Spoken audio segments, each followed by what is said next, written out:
Let me ask you something. You're the smart one, right? The one with so much potential. Everyone said you were going to be a genius. So why do you still feel like you're playing catch-up with everyone else? I see you. You've got a 10-year plan, a 5-page business idea, and a perfectly organized notes app. And you're watching someone with half your brain power, half your degrees, half your talent, build the life you've only ever fantasized about.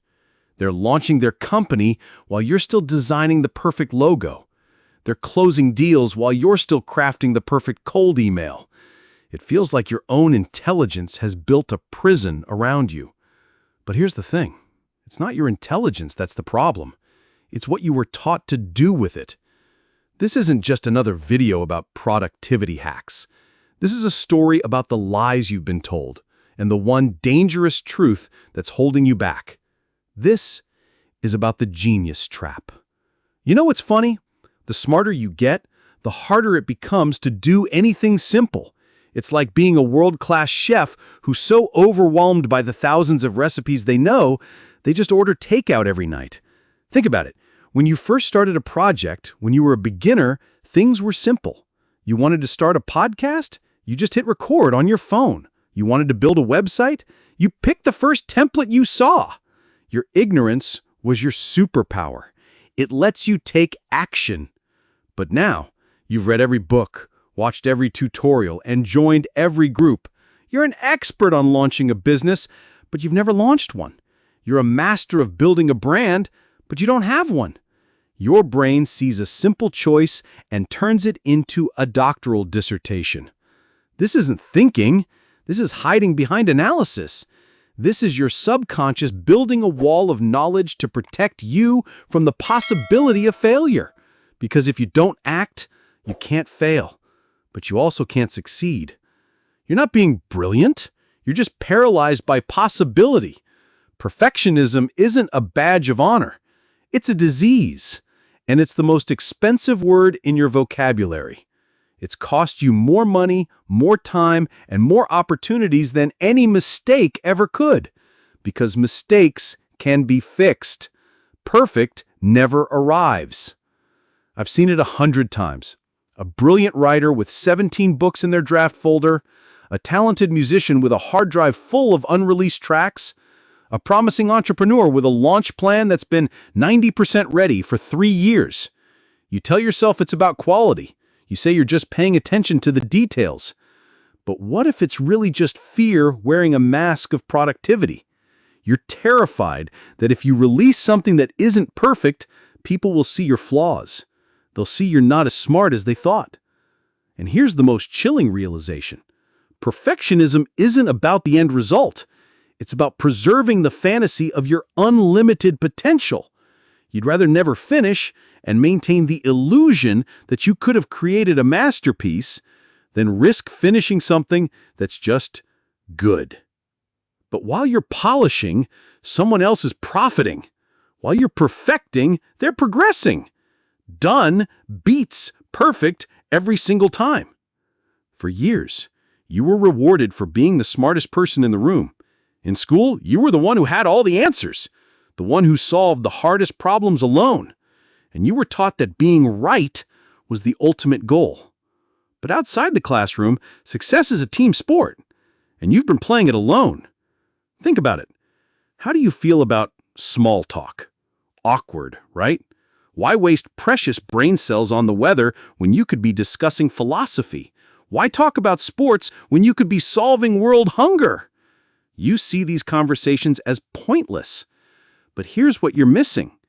That guy is talking about the game. He's building trust. That woman sharing her weekend plans, she's creating a connection.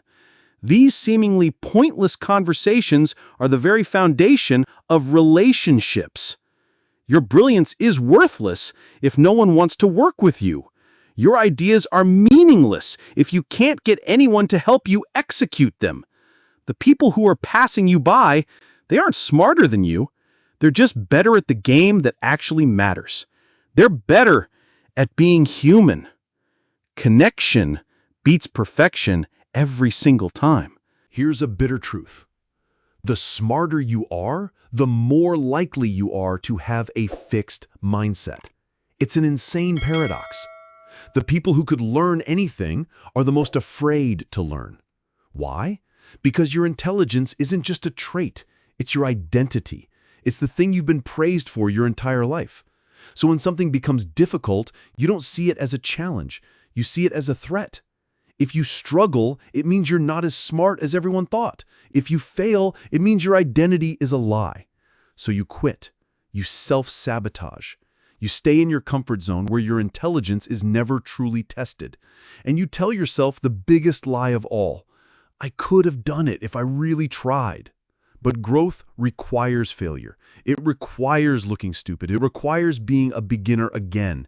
It requires being vulnerable. And for someone whose entire sense of self is built on being brilliant, that is the most terrifying thing in the world. Your intelligence is a starting point, not a destination. It's a tool to be used, not an identity to be protected. The moment you stop growing is the moment you stop being truly intelligent. Let me show you the single most important equation you'll ever learn. Ready?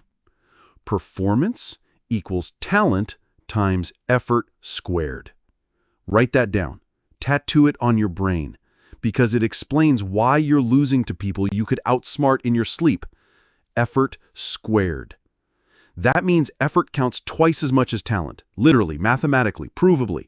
Your natural gifts, your IQ, your potential, they are the multiplier, but effort is the exponential factor. And for smart people, that's a problem.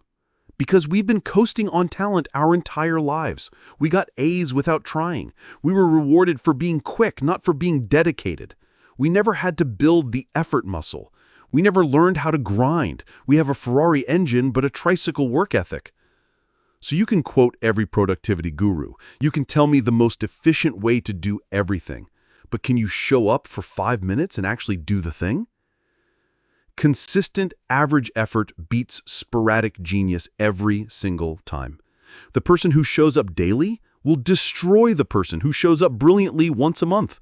You don't need another app. You don't need another framework. You've already got a dozen productivity apps on your phone, and you're less productive than ever. Your brain wants to turn this into a complex problem, but the solution is simple. Your new system is this: design your life so action is easier than analysis. If you want to write, don't research the best time of day to write. Don't buy a new course. Don't join another forum. Open a document, type one sentence, save it on your desktop. That's it. That's the entire system. Your brain will scream, "This is too simple. We need an outline, a content calendar, a 10-step process." And that's your intelligence trying to sabotage you again. It wants complexity because complexity feels smart, but complexity kills execution. Systems beat goals. Habits beat motivation, and simple beats complex every single time. It's time to put that big brain to work on something that actually matters. Your life, not your potential life, not your someday life, your actual, right now, today life. For the next 30 days, you're going to run an experiment. You're not going to plan it. You're not going to research it. You're going to run it. Starting today, starting now, before you feel ready. Rule 1. Start before you're ready. If you wait for the perfect moment, you'll be waiting forever. Your brain will always find one more thing to research, one more skill to learn, one more excuse to delay. Rule 2. Pick one thing, just one. Don't try to build a new business, lose 20 pounds, and learn a new language. Just pick one thing. It could be writing one sentence a day, making one phone call a day. Whatever it is, pick just one thing. Rule 3. Do it badly every single day.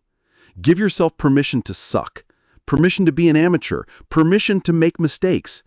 This isn't about being perfect. It's about being in motion. Rule 4.